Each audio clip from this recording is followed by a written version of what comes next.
children to proclaim the gospel right. Know his teachings and his principles in order to win this fight. Strengthen our homes according to the standard of his word, and be able to stand and defend ourselves against the false teachings of this world.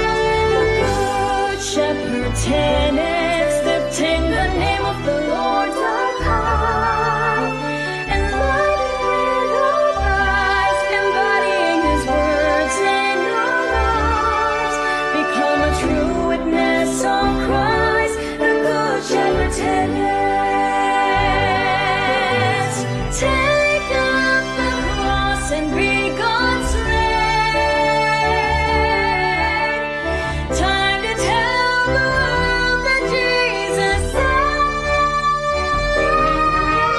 The good shepherd tenants, lifting the name of the Lord up high, enlightening with our eyes, embodying his words in our lives. Become a true witness of Christ, holding up the light. Become a true witness of Christ, the good shepherd tenants. Isang magandang gabi po sa bawat isa. Purihin po ang Panginoon. Tayo po ngayon ay Biyernes na naman at tayo po ay muli ay matututo na naman ng isang aral mula po sa salita ng Diyos. Ano po? At salamat po sa Panginoon. Isa pong pribilehiyo ang makasama po kayo muli. Ako po si Brother Rajen Garing at ang mga kasama ko po. Ako po si Brother Joel Gutierrez. Magandang hapon po sa ating lahat. Brother Elton John de la Vergen, bumabati po ng magandang gabi sa inyo pong lahat. Magandang gabi din po sa inyong lahat. Pastor Cesar Hernandez po.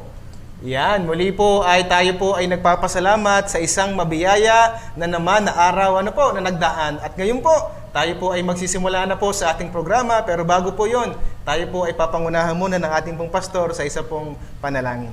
Tayo po'y manalangin. Mapagpala po namin Diyos, aming Ama. Muli po sa inyo pong banal na harapan, kami po ay lumalapit na may pagpupuri at pagpapasalamat sapagkat kayo po ang Diyos namin na napakabuti. Salamat po, Panginoon, sa inyong maghapong pag-iingat sa amin. Salamat po sa kalakasan ng aming mga lupang katawan. At salamat po sa buhay na patuloy mo pong ipinagkakaloob. At gayon din po, Panginoon, salamat na kami po, O Diyos, ay binigyan mong muli ng pagkakataong ito upang kami, Panginoong Diyos, ay makapagbahagi ng inyong pong banal na salita. At aming Panginoon, ngayong gabi, kami po ay lumalapit sa inyo, dinadala namin sa inyo ang aming mga sarili, kumikilala po sa lahat ng aming mga pagkukulang at mga pagkakasala. At kami po'y humihingi po ng inyong pong pagpapatawad. At salamat po sa inyong mayamang biyaya, kagandahang loob, kahabagan sa amin. At aming Panginoon, ngayong pong oras na ito, ay kami po'y muling humihingi po ng inyong pong patnubay sa amin. Hinihingi po namin, O Diyos, ang inyong pong pagkilos sa bawat isang makikinig. Kayo po ang magbibigay ng unawa sa bawat isa na makita po nila ang kahalagahan ng pag-aaralan. At aming Panginoon, umaasa nga po kami sa tagumpay ng amin pong gawaing ito. At Ama, ito po ay aming hinihingi na may pagpupuri at pagpapasalamat sa iyo sa dakilang pangalan ng iyong anak, ang Panginoong Jesus. Amen at Amen. Amen po. Salamat po sa Panginoon muli. Kung inyo pong natatandaan, mga minamahal, last week po, tayo po ay nag-discuss patungkol po sa regeneration at saka po sa adoption, which is under po ng mga gawa ng ating Panginoon sa krus ng Kalbaryo. At ngayon pong gabi, tayo po ngayon ay magkakaroon ng panibagong topic. At sana po kayo po ay nananabik dahil napaka-interesante at importante ng ating pong pag-aaralan. At ito po ay patungkol po sa ikalawang pagparito o pagbabalik ng Panginoong Heso Kristo. At para po sa pagpapaliwanag kung ano ba ang meron po dito, tawagin po natin si Sir Joel. Okay, so ang ibig pong sabihin ng mga katagang ang ikalawang pagparito ng Panginoong Hesus, ito po ay tumutukoy sa pagbabalik ng Panginoong Hesukristo dito po sa mundo o dito po sa lupa. Alam po ninyo, ang unang pagparito ng ating Panginoong Hesus ay noong siya ay ipanganak sa Bethlehem. At yan nga po, mga minamahal, ang ipinagdiriwang kapag buwan ng Disyembre, inaalaala ang kapanganakan ng ating Panginoong Hesus. At matapos po na ang ating Panginoong Hesus ay ipako sa krus, mamatay, at mabuhay na maguli, isang-ayon po sa turo ng banal na kasulatan, ang ating Panginoong Hesus ay umakyat sa langit. Okay, nasaksihan ng mga alagad ang kanyang pag-akyat sa langit. At maliwanag pong itinuturo ng Biblia na isang araw, ang atin pong Panginoong Hesus ay magbabalik o muling paparito. Yan po ang ikalawang pagparito ng ating Panginoong Hesukristo. Yan. At total nabanggit na rin lamang po ni Sir Joel na ito po ay itinuturo po ng salita po ng Diyos. Ang tanong ay ito, may mga mga patotoo ba na nakasulat mismo sa Biblia na talagang ang Panginoon ay muling babalik?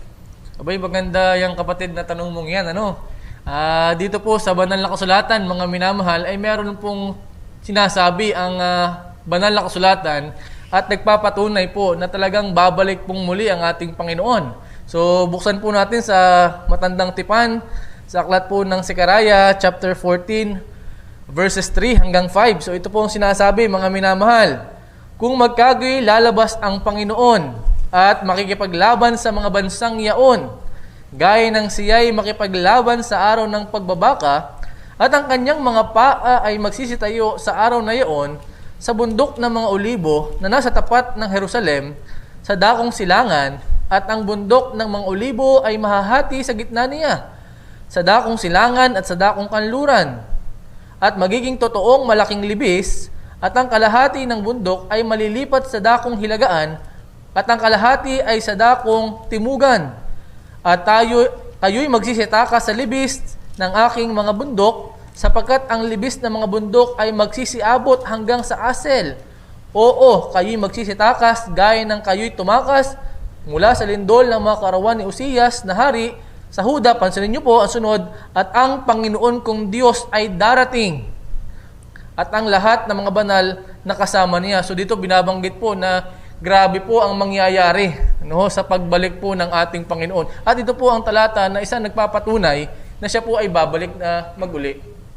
Gayun din naman, kung ating titingnan pa ang ibang bahagi ng banal na kasulatan, hindi lamang po ang mga propeta ang nagtuturo ng pagbabalik ng ating Panginoong Hesus, kundi ang Panginoon mismo. Siya po yung nagsasabi po ng pagbabalik. At yan po ay makikita natin diyan po sa aklat ng Juan, kabanatang 14, talatang 1 hanggang sa talatang 3, ito po ang mismong sabi ng ating Panginoon. Huwag magulumihanan ang inyong puso. Magsisampalataya kayo sa Diyos. Magsisampalataya naman kayo sa akin.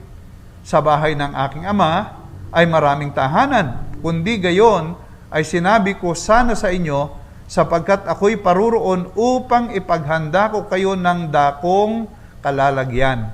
At kung ako'y pumaroon at kayo'y maipaghanda ng kalalagyan, ay muling paririto ako at kayo'y tatanggapin ko sa aking sarili upang kung saan ako naroon, kayo naman ay dumuon. Yan po ay napakaliwanag na pangungusap ng ating Panginoong Hesus. Kaya salamat sa Panginoon. Sa katotohanan ito, ang sabi niya, siya po ay babalik. Amen. So, bukod po riyan, ay meron din hong binabanggit ang mga gawa o aklat ng mga gawa, chapter 1, verses 10 to 11. So, nabanggit po kanina na binabanggit ng mga propeta binanggit ng Panginoong Hesus mismo ang patungkol sa kanyang pagbabalik. Dito po sa Gawa chapter 1 verse 10, ang sabi po dito, at samantalang tinititigan nila ang langit habang siya'y lumalayo. Mga minamahal, ito po yung tagpo kung saan ang ating Panginoong Hesus ay umakyat sa langit at nasaksihan po ng mga alagad. Okay. So, ang sabi dito, samantalang tinititigan nila ang langit habang siya'y lumalayo, narito may dalawang lalaking nakatayo sa tabi nila na may puting damit. Itong dalawang lalaki na may puting damit, sangayon po sa pag-aaral ay mga anghel po ito. No, verse 11, na nangagsabi naman, kayong mga lalaking taga Galilea, bakit kayo'y nangakatayong tumitingin sa langit? Itong si Jesus na tinanggap sa langit mula sa inyo ay paparitong gaya rin ng inyong nakitang pagparoon niya sa langit. So, noong oras na yon na mismong ang Panginoong Hesus ay umakyat sa langit, ay sinabi ng dalawang lalaki na may damit na maputi, ang sabi po'y paparito. Kung paano umakyat, gayon din naman ang pagparito. So, maliwanag po yung patutuo naman ng mga anghel patungkol sa pagparito ng ating Panginoong Hesus. Yan, amen. Salamat po. At bukod po diyan, kahit po yung mga alagad na mga tinuruan po ng ating Panginoong Hesukristo, ay nagpapatotoo din na talagang muli po siya ay babalik. Ayon po naman sa Mateo chapter 24 verse 37, kinamuna pong basahin. Ito po ang record po ni Matthew patungkol po sa bahaging ito, at kung paanong ang mga araw ni Noe, gayon din naman ang pagparito ng anak ng tao. At nabanggit po uli yan sa bahagi po ng verse 42, mangagpuyat nga kayo, sapagkat hindi ninyo nalalaman kung anong araw paririto ang inyong Panginoon. And then verse 44, kaya nga kayo'y magsihanda naman, sapagkat paririto ang anak ng tao sa oras na hindi ninyo iniisip. Makikita nyo po mga kapatid, ang pagdidiin na paririto muli ang ating Panginoong Hesus. Ayon po yan sa isang alagad kay Mateo po. Yan, hindi lang si Mateo na alagad ng Panginoon na nagsasabi. Maging si Santiago din ay nagpapahayag ng ating Panginoon ay babalik. So sabi ho ni Santiago sa James chapter 5 verse number 7, ang sabi ho ng talata ay ito, mangagtiis nga kayo, mga kapatid, hanggang sa pagparito ng Panginoon. Narito inaasahan ng magsasaka ang mahalagang bunga ng lupa na may pagtitiis hanggang sa tanggapin ang ulang maaga at huli. Pag inyo tinignan mga minamahal, ito pong tagpong ito ay ang ating Panginoon po ay nasa langit na, at binabanggit ni James na kayo ay magtiis sapagkat ang ating Panginoon ay babalik muli. Amen. Amen. At dito rin po naman sa aklat ng unang Pedro chapter 1 ay binanggit din po. So, binanggit po diyan ang patutuo ni Santiago.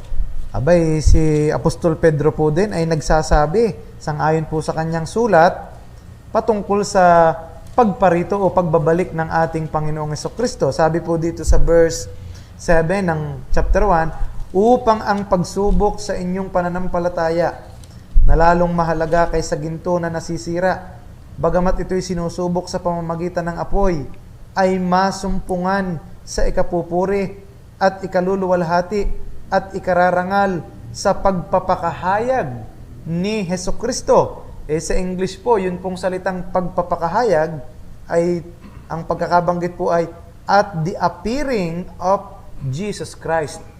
At kung inyong susundan pa sa aklat po ng sa talatang 13, ay gayon din po ang sabi, kaya't inyong bigkisan ang mga baywang ng inyong pag-iisip na maging mapagpigil kayo at inyong ilagak na lubos ang inyong pag-asa sa biyayang dadalhin sa inyo sa pagkahayag ni Hesukristo. Sabi naman po sa English ay at the revelation of Jesus Christ. Abay talaga hong ang mga apostol, mga alagad ay maliwanag din pong nagtuturo ng patungkol diyan sa pagbabalik ng ating Panginoong Hesus. At maging si Apostol Pablo rin ay nagturo.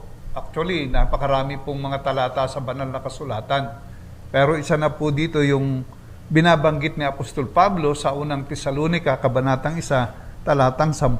Ito po ang sabi, at upang hintayin ang kaniyang anak na mula sa langit, na kaniyang ibinangon sa mga patay, si Jesus nga na nagligtas sa atin mula sa galit na darating. Ay napakaliwanag po dito sa unang bahagi. At upang hintayin ang kaniyang anak, sino yung anak na yon? Ang ating Panginoong Hesus, na mula sa langit. Oho, yun po ang sabi. Sinulatan yung mga mananampalataya sa Thessalonica na ang sabi, hantayin ninyo ang Panginoon. Amen. Galing sa langit. Napansin ko lang mga kapatid, kung mapapansin nyo yung mga salita, ang sabi ay babalik, paririto, magpapahayag, parang future tense. Yes. Pero may mga tao na nagsasabi na bumalik na ang Panginoon. Yun ay ang pagkakaalam ko nga, ang paniniwala nila na nung tinanggap natin ang Panginoon bilang tagapagligtas, siya'y dumating na at siya'y nasa ating puso. Yun ang paniniwala ng Oo, iba. yun ang paniniwala ng iba. Meron pa ngang iba na nagsasabing sila na yung Kristo na bumalik. Oh, Ano? yan. Oh. Ay, Kaya ano? narito na ang Na- narito na ang Panginoong Oh, Jesus. narito na ngayon. Dahil sila ang Kristo Na sila na bumalik. yun. Oo. Eh meron din naman na ang paniniwala kapag ka daw yung tao ay namatay, bumalik ang Panginoon sa kanya at kinuha na siya ng Panginoon at dinala na kung saan man. Okay, kung sa langit man. Ayun daw yung pagbabalik ng Panginoon. Ganun nila inilalarawan yung pagbabalik. Di ating tingnan. Ano ba ang sinasabi ng Bible tungkol dito sa pagbabalik ng Panginoon Oo nga. ito? Paano natin yun mamaliin? Ano ba talaga ang paglalarawan ng Ayan. Bible kung So, paanong ang Panginoon ay babalik? So sa makatuwid, ang maganda nating tingnan, yung sinasabi ng talata. Yun. Dapat may basihang talata. Hindi yung ika nga kuro-kuro lamang o assumption lamang natin. Tama. Okay. So, tingnan Palagay. natin sa sinasabi ng Bible. Ay dito sa Gawa, kabanatang 1, I hope kayo po yung nagbabasa rin ng Biblia, baka kayo may Bible din diyan, ay inyong buksan at nang inyong makita. Ito po ang sabi. Doon po sa talatang 10, magandang atin pong isama, ang sabi po rito, at samantalang tinititigan nila ang langit habang siya'y lumalayo, ang ating Panginoong Hesus nung umakyat sa langit, narito may 2 lalaking nangakatayo sa tabi nila na may maputing damit, na nangagsabi naman, kayong mga lalaking taga Galilea, bakit kayo'y nangakatayong tumitingin sa langit? Itong si Jesus na tinanggap sa langit mula sa inyo ay pariritong gaya rin ng inyong nakitang pagparoon niya sa langit. Yan po ay napakaliwanag dito. Ang atin daw pong Panginoong Hesus, kung paano tinanggap sa langit ay paparitong gaya rin ng kanyang pagpunta roon sa langit. Sa madaling salita po, abay yan po ay personal at physical na pagbabalik. Hindi po yan yung tutulad nung sinasabi ng ibang, tama naman ang Panginoon ay nasa puso natin nung tayo manampalataya. Pero merong pagtuturo ang banal na kasulatan na siya ay babalik physically and Personally. Personally. Na siya mismo. siya mismo. Okay. Okay, so yan po ang sinasabi ng banal na kasulatan. Kaya mag-iingat po tayo doon sa mga pagtuturo na nasabi kung ano-ano na hindi naman aral ng banal na kasulatan. Mag-iingat po kayo sa ganung aral. Kasi katulad na lang po nung mga ilang nagsasabi na sila na yung Kristo, bakit di natin nakitang sila dumating at talagang tama, at saka walang kasamang mga anghel. So maganda makita natin ano ba yung paglalarawan pa ng banal na kasulatan. Kasi ito ang sinasabi ng Revelation chapter 1 verse 7. Basahin natin kung paano ang Panginoon ay babalik. So sabi ho dito, narito siya'y pumaparitong nasa mga alapaap. Isang pagparito ng Panginoon dapat makikita natin sa alapaap, Yes. no? Dapat nakikita natin siyang bababa mula sa langit. At makikita siya ng bawat mata. Bawat mata, ibig sabihin, tayo pong lahat ng mga tao ay makikita siya personally ng ating mga mata at ng nangag si ulos sa kanya, at ang lahat ng mga angkan sa lupa ay magsisitaghoy dahil sa kanya, gayon din siya nawa. So maliwanag mga minamahal naming manonood, ng ating Panginoon ay bababa na galing sa langit at ating siyang makikita ng ating mga mata. Okay. So, kaugnay po diyan sa bagay na yan. Alam po ninyo, may mga ngaral po o nagke-claim na sila daw po'y propeta ng Diyos na ang sabi nun daw pong 1800, nung mga panahong yun po, ay sabi babalik na daw ang Panginoon. Bay, napakinggan ko nga yan. Ngayon, at nagbanggit po siya ng eksaktong petsa, ngayon, nun pong lumipas na o dumating na yung tagpo na yon na kanyang sinabing mismong araw ng pagbabalik, ay wala namang nasaksihan ang mga tao. Oho. So, halos ang buong mundo po ay nag-abang sa pagbabalik na yon dahil yun ang kaniyang announcement, wala naman pong nasaksihan. Kaya yung tagpong yun ay tinawag po nung panahon na yun na the Great Disappointment. Dahil ang mga tao ay nadismaya dahil wala namang nasaksihang Kristong bumalik. Matapos po, anong tagpo na yon, ang paliwanag po nung nanghula, bumalik naman daw, pumarito naman daw ang Panginoon. Kaya nga lamang daw ay spiritual yung pagbabalik, hindi nakita o invisible. Doon po sa pagpapaliwanag na yung makikita natin na talagang hindi po naaayon sa sinasabi ng banal na kasulatan.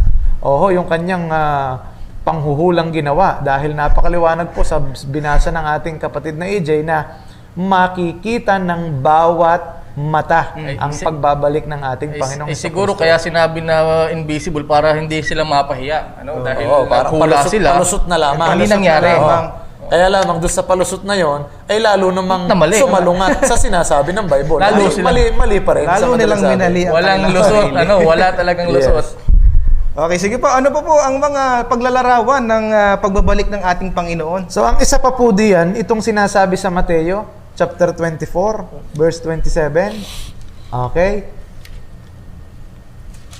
At ang sabi po naman dito, sa talatang ito, Mateo chapter 24, verse 27.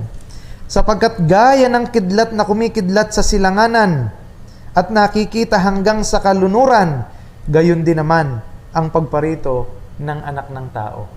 Ano po ang paglalarawan ng Bible sa pagbabalik ng ating Panginoong Hesus? Inilarawan po, mga minamahal, sa isang kidlat. Gaano kabilis ang kidlat? Pagka po kumikidlat, ay napakabilis po. Ganon daw po ibig sabihin, ito'y mabilis na pangyayari o dagli ang pangyayari.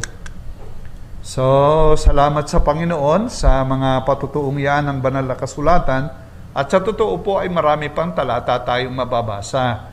Doon po sa aklat ng Apokalipsis, kabanata pong 22, talata pong 7, 12 at 20, ay binabanggit pa rin po yan, ang pagbabalik na yan.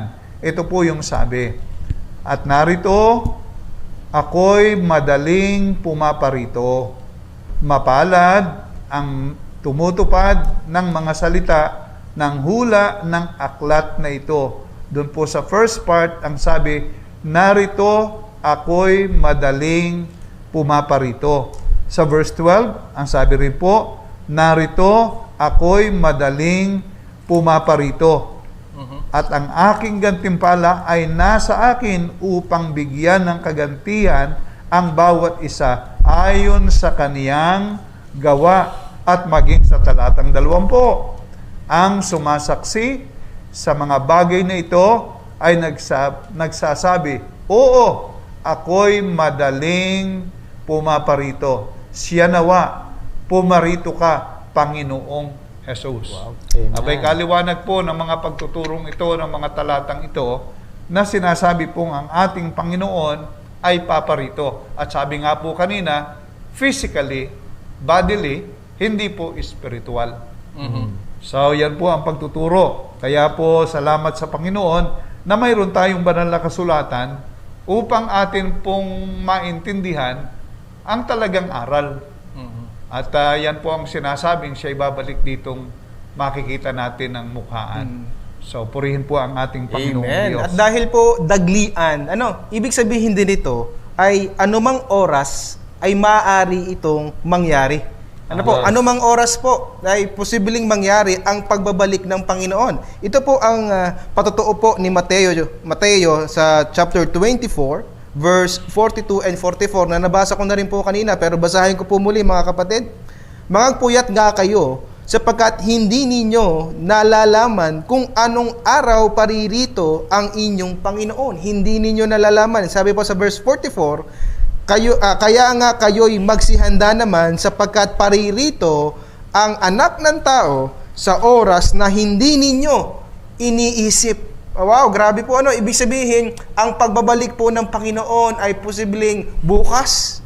Ano po? Posibleng mamaya. Yes. Ano? O kaya pagkatapos, baka hindi pa nga matapos ang aming programang ito, ay bumalik na ang Panginoon. Ano, hindi natin Possible. nalalaman.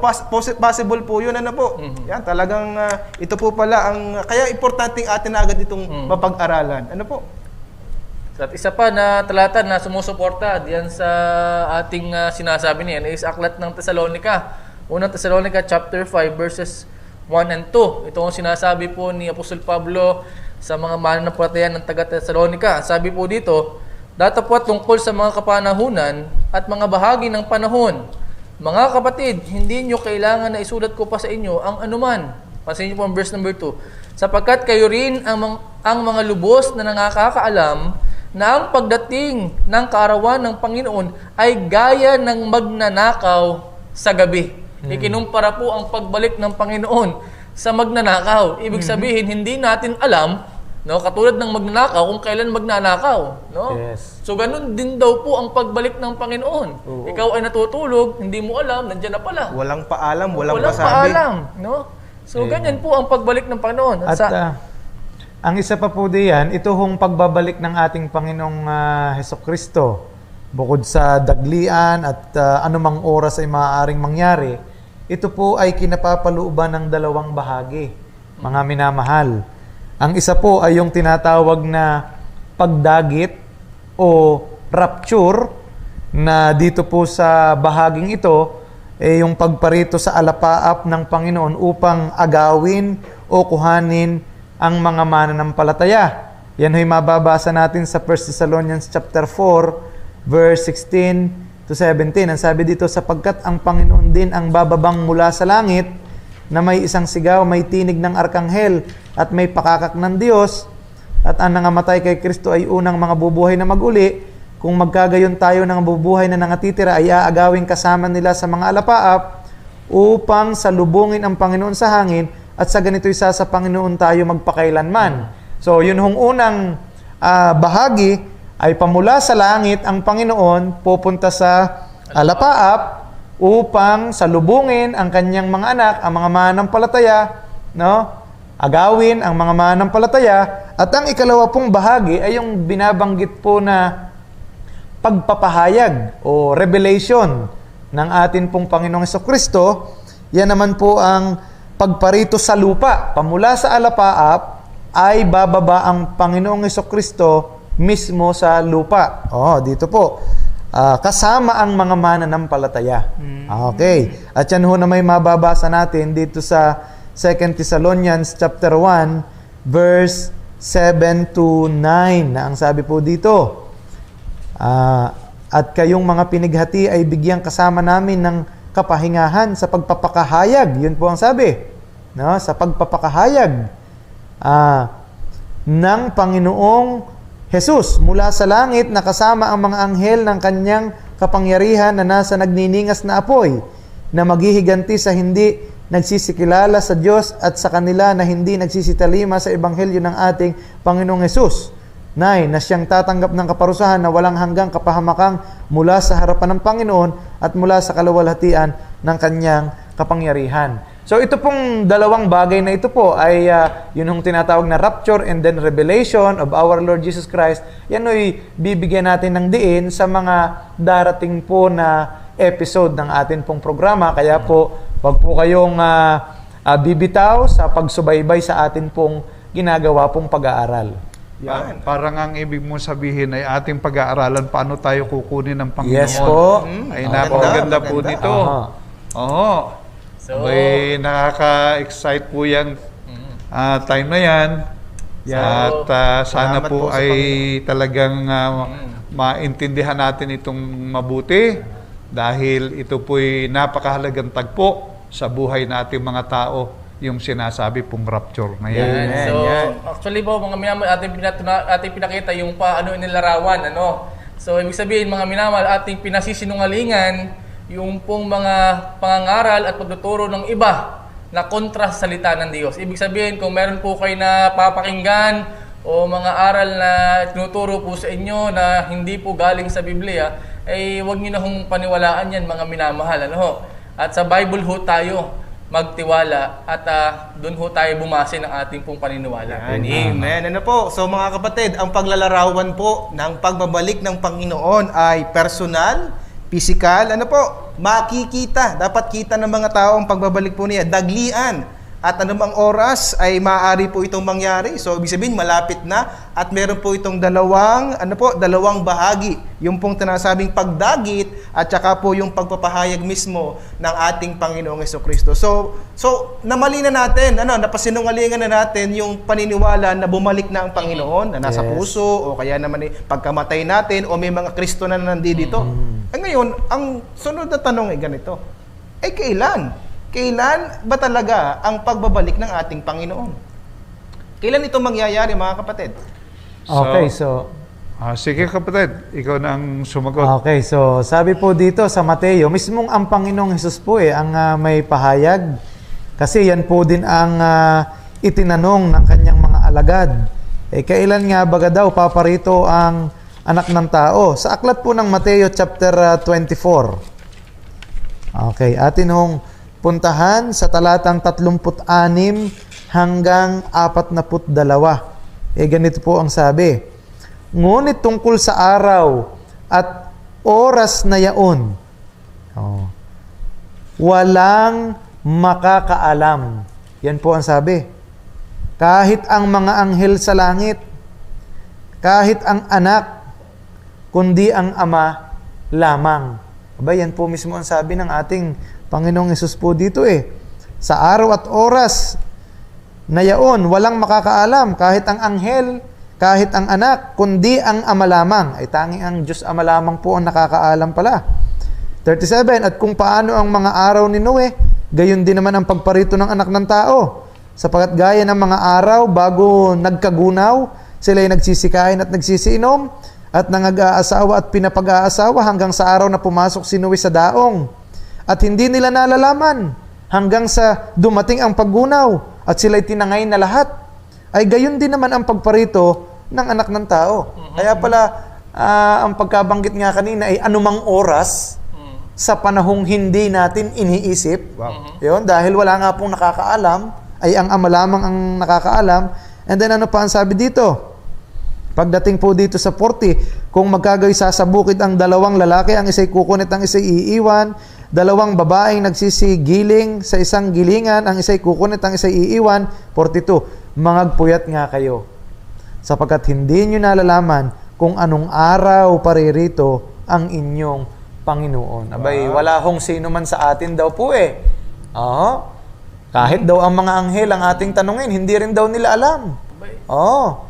Ang eksaktong oras at araw, panahon ng pagparito ng ating Panginoong Hesus. Tanging ang ama lamang. So, kung ang sagot sa tanong ay walang nakakaalam, ay anong masasabi natin doon sa mga tao na nagtuturo? Mga isan nga, hindi lang nga nagtuturo, nagsasabing sila'y apostol, Yes. o kay propeta ngayon sa panahon ngayon, na nagsasabi ng mga saktong petsa, araw, kung kailan babalik ang Panginoon. Meron nga kapatid ganyan Ay siguro ang ating mga nakikinig po ngayon ay nakakabalita rin o basta ko kay buhay na patutuo doon sa mga propesiya daw at mga paghula ng iba na sinasabi nila yung eksaktong petsa. Siguro kayo may napapakinig na sabi actually itong nakalaan lamang sabi babalik na nga daw ang Panginoon may sinabi talagang petsa. Ating tanongin si Pastor, ano masasabi niyo doon sa mga taong nanghuhula nga ng gano'n? Sila'y tunay. Tunay kaya sila. Tunay nga kaya sila. Alam ko doon sa kanila sila ay tunay na bulaan. Iyon pala ang tunay. Maliwanag na bulaan. Bulaan, gaya ng mga nabalita na natin, ng mga nanghula, at kung tunay at sila'y tama, ay nasaan na ang kanilang sinasabing pagbabalik. Gaya nga nang nabanggit nyo kanina, nagpalusot na lamang, ay hindi spiritual. Spiritual lamang. Ay, Kaya, sabi ano po? makikita ng lahat. Ay Yan. pagkatapos sasabihin naririyan na. Ay di Kaya mag-iingat po tayo at yung mga yan ay mga tunay nga po yan. Tunay na bula. Tunay na bula. Kaya natin Ingat kayo. Walang duda. Walang dudang bulaan. Kaya naman natin nasasabing sila yung mali. Kasi ang Panginoon na mismo nagsabi, walang nakakaalam kundi ang Ama lamang. Aha. Kahit yung mga itong nagsasabing ito, hindi nila alam. Ewan ko nga po baga. Nag-aalam-alaman lang. Ewan ko nga po baga, napakaliwanag na sabi ng Panginoon na ang Ama lang nakakaalam, pinipilit nilang sinasabi nilang alam nila. Baka sila ang Ama. Hindi parang kaya bulaan nga, para kasing sinasabi nila na mas magaling sila sa anak. Yeah. Ay, hindi alam ng anak, alam nila no? O kaya baka sila ng Ama. Kaya nila nasasabi. Grabe naman Grabe. Well, alam niyo po mga kapatid, at dinidiin lang po namin yan upang tayo po ay hindi na po madaya. Ano po? Kasi kung ako po, na witness din po ako nung mga panahong yan na meron pong mga kabataan, mga eskwela na nagbenta na ng kanilang mga pag-aari, tumigil na sa trabaho at pag-aaral. Naalaala ko noong panahong 2000, yung pasok yung year 2000, Oo. may humula na year 2000 parang dadating ang Panginoon. Kaya may mga nagtakbuhan sa mga kuweba at doon natitira. Mga nagpabindisyon ng mga kandila at ng mga ng mga posporo at yun daw ay at dadating na daw ang Panginoon, nagbilihan na ng mga pagkain at nagtago na at dadating na daw at kung mapapaano na baga, maggugunaw na daw. Ay ngayon 2020 na hindi pa naman nangyari. Ibig sabihin talagang sala po yung panghuhula po na ginawa noon. Kaya mga kapatid, warning na po ito kung meron na naman po na biglang magsabi na sa ganitong araw at talagang dadating na ang Panginoon. Naku mga kapatid, huwag po tayong magpapadaya. Pero- Iloko lang ho kayo ng mga yan. Pero yung maliwanag na sinasabi ng Bible, bagaman hindi natin alam ang petsa, ay uulitin po uli natin, anumang oras. Yun ang maliwanag. Yun ang maliwanag. Anumang oras ay pwedeng mangyari at malapit na. Okay. Ay hindi natin alam kung gaano kalapit. Kung yung bagay sangdi pa o gagadangkal na laang, ayun ang maliwanag na sinasabi ng Alam niyo, Bible. sinasabi ng Bible, pagka daw naghula at di nagkaroto, ay talagang tinatawag ng banal na kasulatang bulaang propeta. Ang nakakalungkot nga lang nito ay ilang beses nang nagkamali ay pinaniniwalaan pa rin hanggang ngayon. Nakakalungkot ang bahaging yan, mga kapatid. Opo. Well, total, nabanggit na rin lang natin na hindi natin alam at marahil nga ay matagal pa o baka malapit na. Pero meron man lamang palatandaan tayo na ika nga po ay patungkol sa pagbabalik tanda ng ikalawang pagparito ng ating Panginoon. So, ang maganda niyan ay di ang banal na kasulatan pa rin ang ating tingnan. Yun.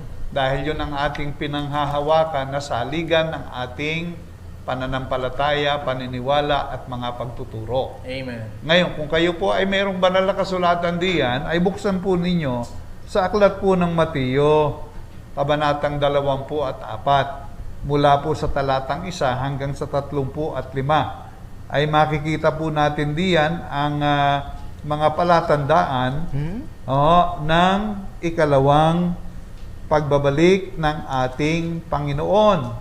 Diyan po sa Mateo, kabanatang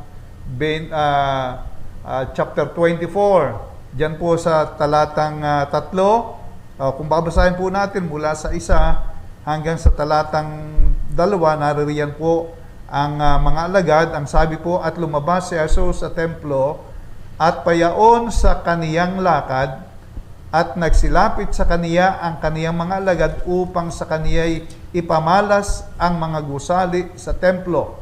Datapwat siya'y sumagot at sa kanila'y sinabi, hindi baga ninyo nakikita ang lahat ng mga bagay na ito? Katotohanan sinasabi ko sa inyo, dito'y walang maiiwang isang bato sa ibabaw ng ibang bato na hindi ibabagsak. At samantalang siya'y nakaupo sa bundok ng mga olibo ay nagsilapit sa kaniya ng bukod ang mga alagad at nagsipagsabi, sabihin mo sa amin, kailan mangyayari ang mga bagay na ito at ano ang magiging tanda ng iyong pagparito at ng katapusan ng sanglibutan. May mga itinatanong po dito yung mga apostol, ano po Panginoon ang magiging tanda ng inyong pagparito. Ay pag binasa po nating sunod-sunod, ito po ang sabi ng ating Panginoon sa Kabanatang 4. At sumagot si Jesus at sinabi sa kanila, "Mag-ingat kayo na huwag kayong mailigaw ninuman, sapagkat marami ang magsisiparito sa aking pangalan na magsasabi, ako ang Kristo, at ililigaw ang marami." Abay, sa akin hong pakikinig, meron pong isang nag-claim na Kristo sa Pilipinas. Yes. Meron din po doon sa Mexico. Basta nung akin pong pinakinggan, 4 po yung mga yon. Sa ngayon. Sa ngayon. Ay, iyan po ang Nagke-claim na sinasabi sila Kristo. rito. Ay mag-iingat po tayo sa mga ganong pagtuturo. At kung atin hong tuloy-tuloy na babasahin yan, ay makikita po natin ang iba pa. At makakarinig kayo ng mga digmaan at mga alingaw-ngaw ng mga digmaan.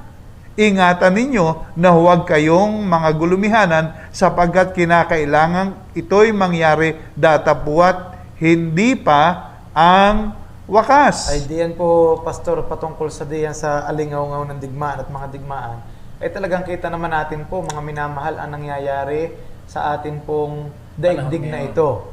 Opo, talagang ating nakikita, hindi naman hulingid sa ating kaalaman ang mga lumalabas sa mga balita, no, pang lokal at pang internasyonal na pagbabalita, ay nakikita po natin ang mga talagang labanan ng mga bansa, at marami ang namamatay, marami ang nagiging biktima ng digmaan, ano po, at hanggang ngayon nga po ay may mga ano pa may mga banta pa ng alingaw-ngaw ng mga nandigmaan ng mga bansa, ano po.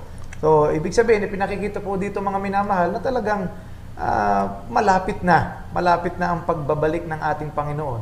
Dangan nga lamang ay hindi natin alam ang eksaktong oras kung kailan. Okay. Meron pang tinutukoy dito sa talatang 7, sapagkat magsisitindig ang bansa laban sa bansa. Okay? At ang kaharian laban sa kaharian. Okay?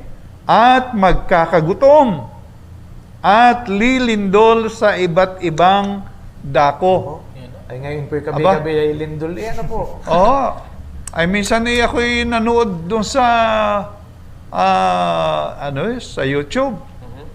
Abay, parang buong daigdig may lindol nung araw na yun.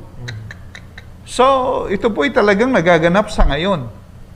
At ito po'y patotoo na tunay na ang sinasabi ng banal na kasulatan ay totoo. Dito na lang po ang lindol. Sa Pilipinas Mindanao, Luzon, magnitude 6, magnitude 5, 7, ay talagang may pagputok pa ng bulkan. Ay talagang mainam Yung itong latest yung sa nangyayari Turkey, ito. Yung sa Turkey.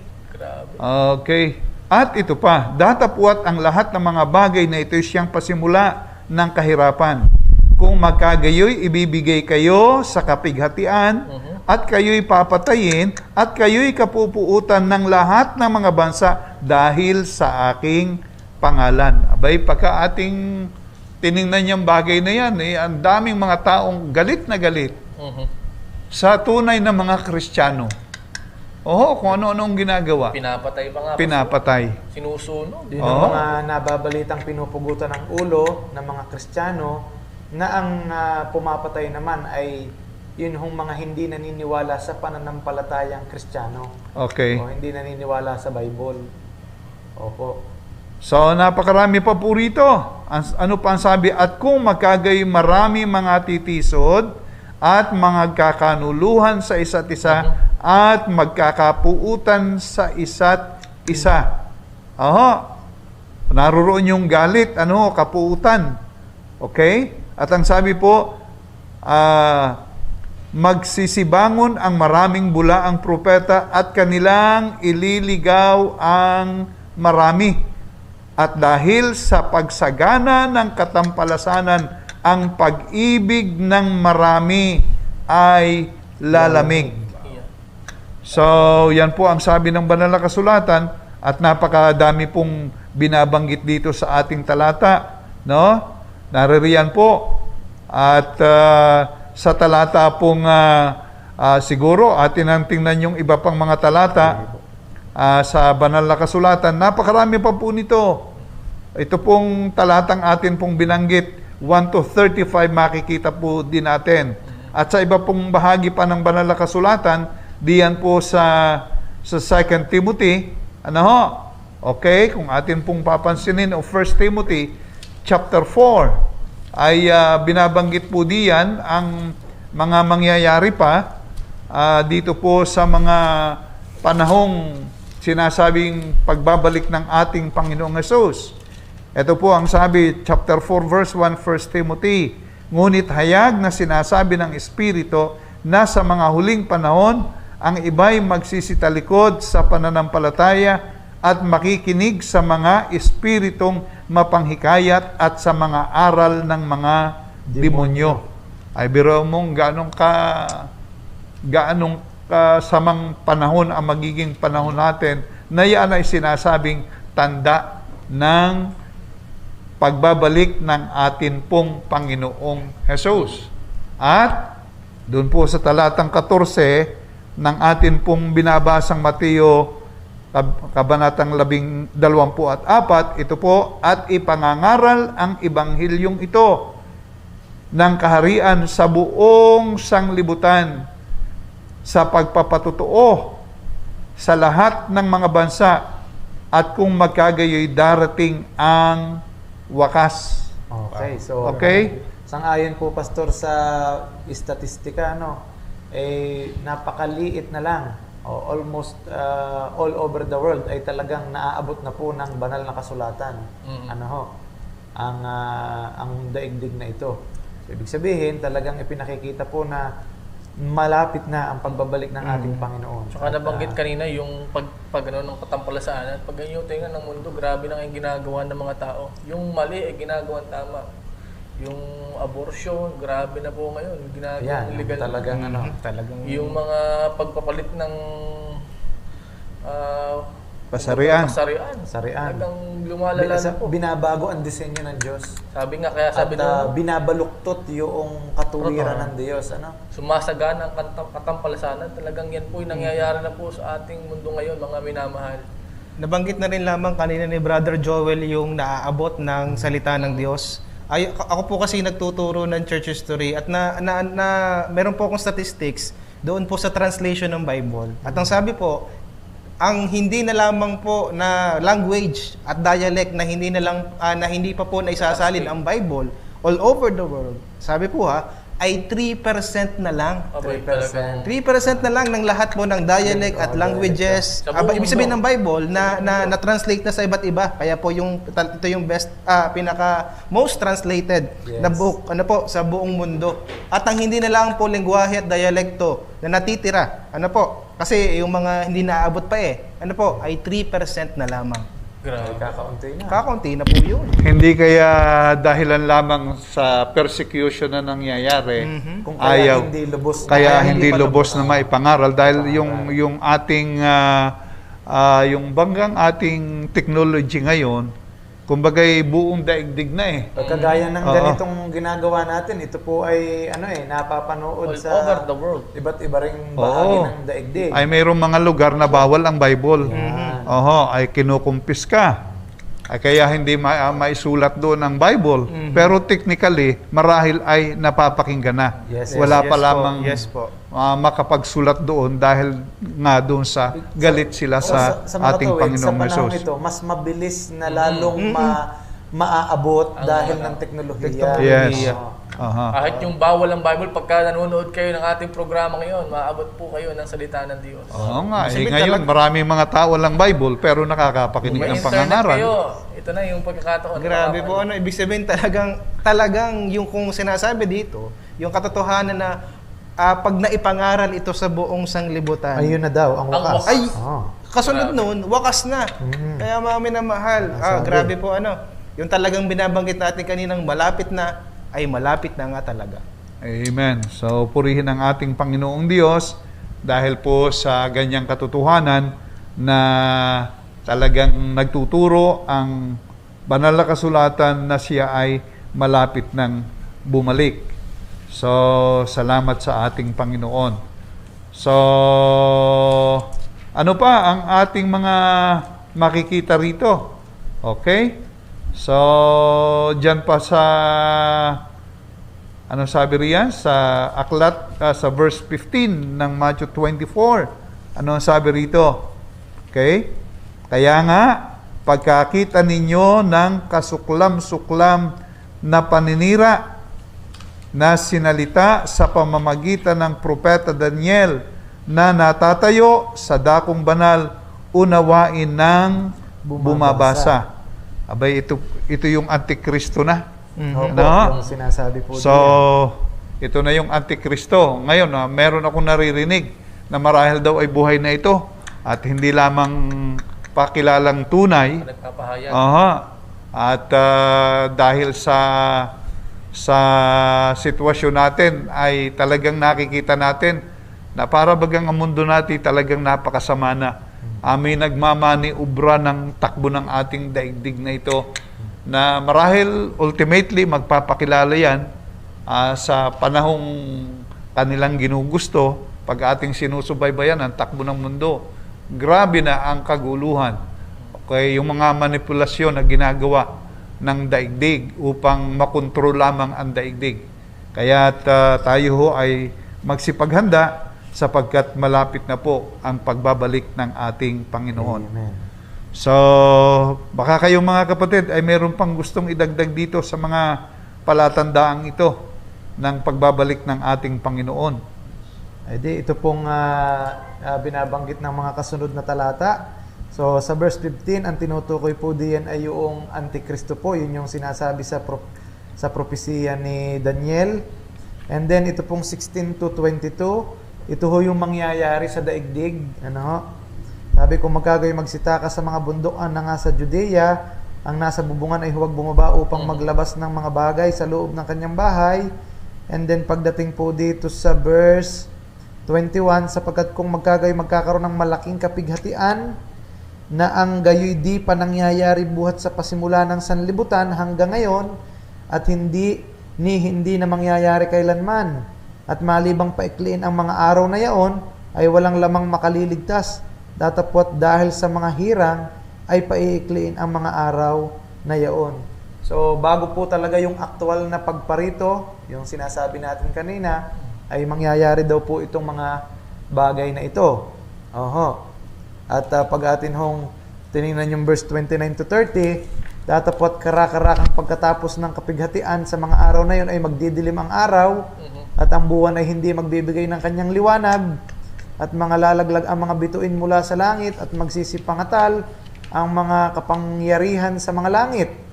At kung magkagayoy lilitaw ang tanda ng anak ng tao sa langit, at kung magkagayoy magsisitagoy ang lahat ng mga angkan sa lupa, at makikita nila ang anak ng tao na napaparitong suma sa mga alapahab ng langit na may kapangyarihan at dakilang kaluwalhatian. So yun po ang mangyayari. May tanda din daw po sa araw, sa buwan at sa mga bituin. At pagkatapos ng mga bagay na yon, yan na ang mismong pagparito ng ating Panginoon.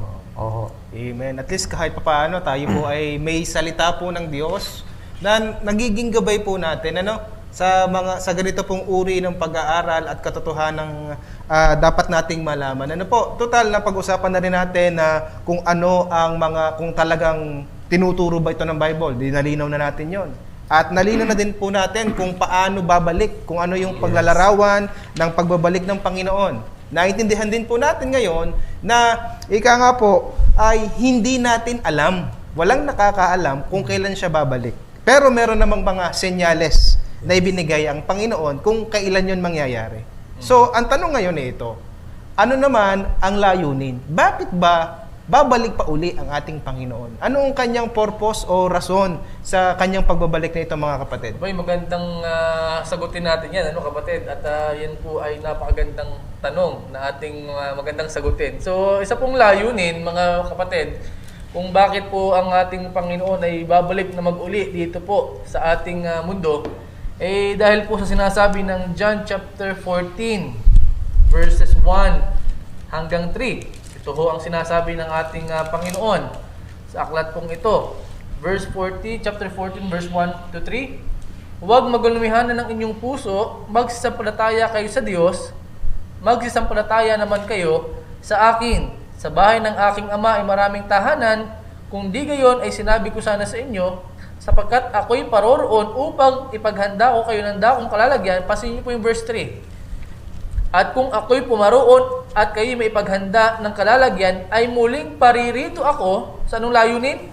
At kayo tatanggapin ko sa aking sarili upang kung saan ako naroroon, kayo naman ay dumuon. Ibig sabihin, ang unang isang layunin po, mga minamahal ng pagparito ng Panginoon, ay upang kuhanin ang mga mananampalataya ng ating Panginoong Hesukristo. Yan po ang nais ng ating Panginoon sa kanyang pagbalik upang tayo kuhanin at dalhin doon po sa langit na kinaroroonan po ng ating Panginoon. Okay, so salamat sa Panginoon maganda sa naman pagtuturong ayan na yung mga mananampalataya ng ating Panginoong Jesus, yung tunay, no, dahil ang maraming mga tao ay nagsasabing mga mananampalataya, pero pag tinanong mo kung sila ay palangit, ay wala ikang makapagsasabi niyan.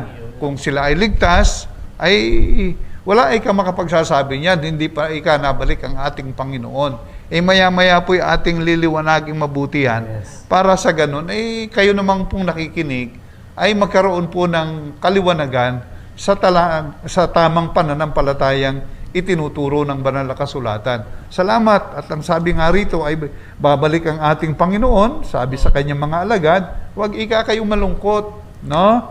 So, sabi rito, huwag maglumihanan ang inyong puso. Ay ano ba kayo nakakapagbigay ng kagulumihanan sa atin? Ay yung mga problema ng mundong ito. Ang daming problema. Ngayon, napakaraming problema natin. Pero ang sabi ng ating Panginoon, huwag kayong magulumihanan. Ako ay babalik, kukunin ko kayo, at kung saan ako naroroon. Sabi rito, kung saan ako naroon, kayo naman ay doroon. Okay? Ay saan ba yung lugar na yon? Ang sabi, sa bahay ng aking Ama. Sa langit po yun, Pastor. Ay langit yan. So, purihin ang Panginoon diyan sa mga biyayang ayan na itinuturo po sa atin ng banal na kasulatan. Okay? Bukod po riyan, Pastor, meron pa rin po dito sa 1 Thessalonians chapter 4, verse 16 to 17, na kaugnay po diyan nga sa layunin ng Panginoon, na bagaman kanina nga po ay nabasa na natin. Ang sabi po dito, sapagkat ang Panginoon din ang bababang mula sa langit, na may isang sigaw, may tinig ng arkanghel, at may pakakak ng Diyos. At ang nangamatay kay Kristo ay unang mga bubuhay na maguli. Kung magkagayon tayo nangabubuhay na nangatitira, ay aagawing kasama nila sa mga alapaap, upang salubungin ang Panginoon sa hangin. Ito na yung sinasabi ng Panginoong Hesus sa John 14 na, at kay tatanggapin ko sa aking sarili. Ito, sabi, upang salubungin ang Panginoon sa hangin, at sa ganito'y sa Panginoon tayo magpakailanman. Abay, napakagandang pangyayari po nito, na kung ikaw sa pagkakataong ito'y talagang tunay ng may pananampalataya sa ating Panginoong Hesukristo, ay itiyak ikaw ang isang makakaranas nito kung dumating ang Panginoong Hesus sa ngayon o mamaya o bukas. Siguro sa ating magandang linawin natin yan, Pastor, paano ba magkakaroon ng tamang pananampalataya ang ating mga nanonood ngayon? So, kung ating pag-aaralan yan, ay talagang wala naman tayong mapagkukunan ng aral ng tamang pananampalataya, kundi ang banal na kasulatan din. Pagdating doon sa sinasabing kaligtasan, ano ba ang itinuturo ng banal na kasulatan? Yung tamang pananampalataya, katulad ng ating mga napagdaanan na nung una, okay? Ano bang itinuturo? Anong sasampalatayanan mo sa ating Panginoong Hesus? Na siya ay nagkatawang tao upang tayo ay tubusin sa ating mga kasalanan. Yun ang sinasabi. Okay? Tingnan natin yung isang talata diyan sa Efeso. Kabanatang 1, talatang 7. Tingnan nyo rito ang sabi ng ating Panginoon. Okay?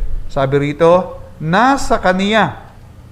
Ang ating Panginoong Hesus yang Kaniya ay mayroon tayo ng ating katubusan sa pamamagitan ng Kaniyang dugo na kapatawaran ng ating mga kasalanan ayon sa kayamanan ng Kaniyang biyaya. Amen. So yan ang isa sa dapat mong sasampalatayanan, na ang ating Panginoong Hesus ang katubusan. Sa pamamagitan ng kanyang banal na dugo na kapatawaran ng ating mga kasalanan. Pastor, kung halimbawa ang isang tao, sinasabi niya, ako na may nananampalataya din sa Panginoong Hesus. Pero yung laman ng kanyang isip ay nananampalataya na si Kristo'y anak ng Diyos, si Kristo'y mabuti, si Kristo'y mahabagin, at ako na may iniingatan ng Diyos sa araw-araw. Yun ang kanyang pananampalataya. Sa isip lamang. Na ganun ang Panginoon.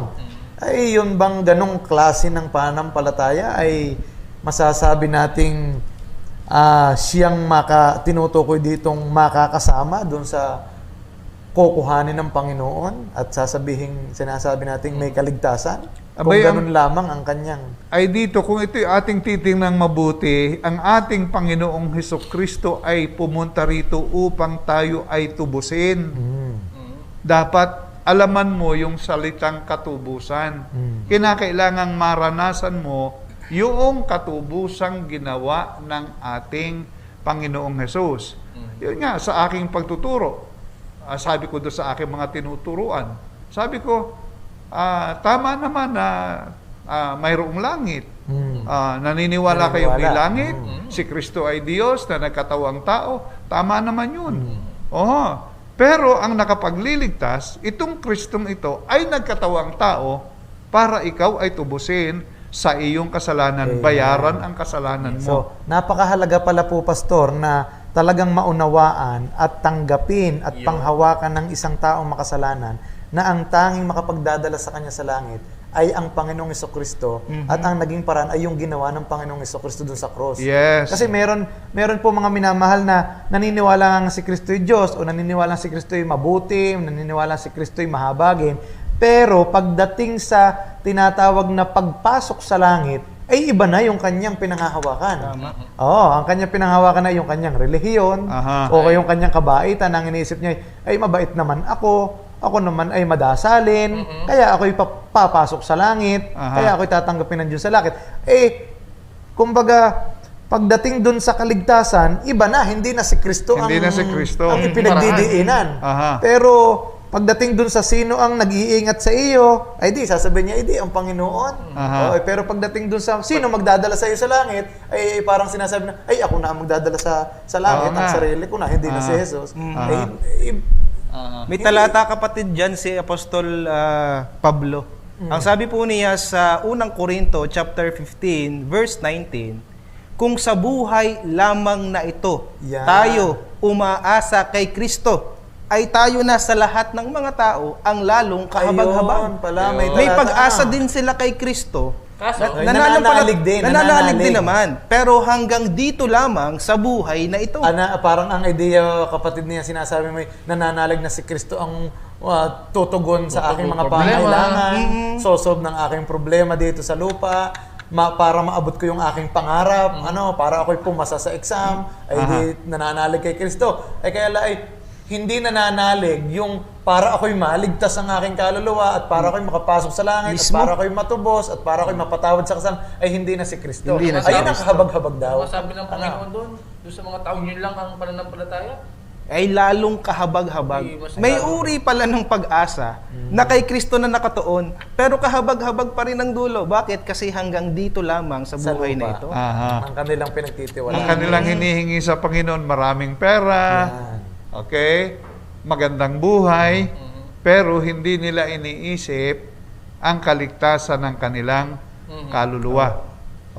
Kaya pagka gano'n ng tao, hindi siya makakasama doon sa sinasabing babalikan ng ating Panginoong Hesus. So kailangan pala talaga po ay ang isang tao ay maunawaan na ang kaligtasan ng kanyang kaluluwa ay nasa ating Panginoong Hesukristo lamang.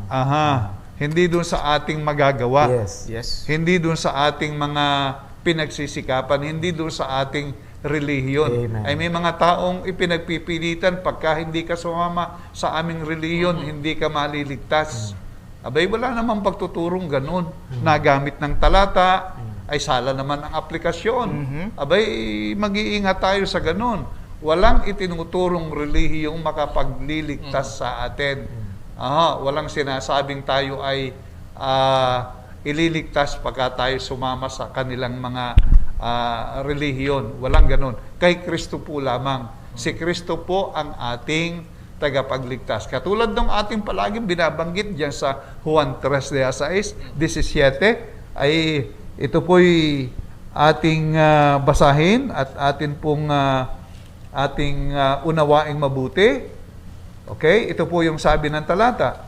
Sapagkat gayon na lamang ang pagsinta ng Diyos sa sanglibutan na ibinigay niya ang kanyang bugtong na anak upang ang sino mang sa kaniya ay sumampalataya ay huwag mapahamak kundi magkaroon ng buhay na walang hanggan. 17, sapagkat hindi sinugo ng Diyos ang anak sa sanglibutan upang hatulan ang sanglibutan, kundi upang ang sanglibutan ay maligtas sa pamamagitan niya.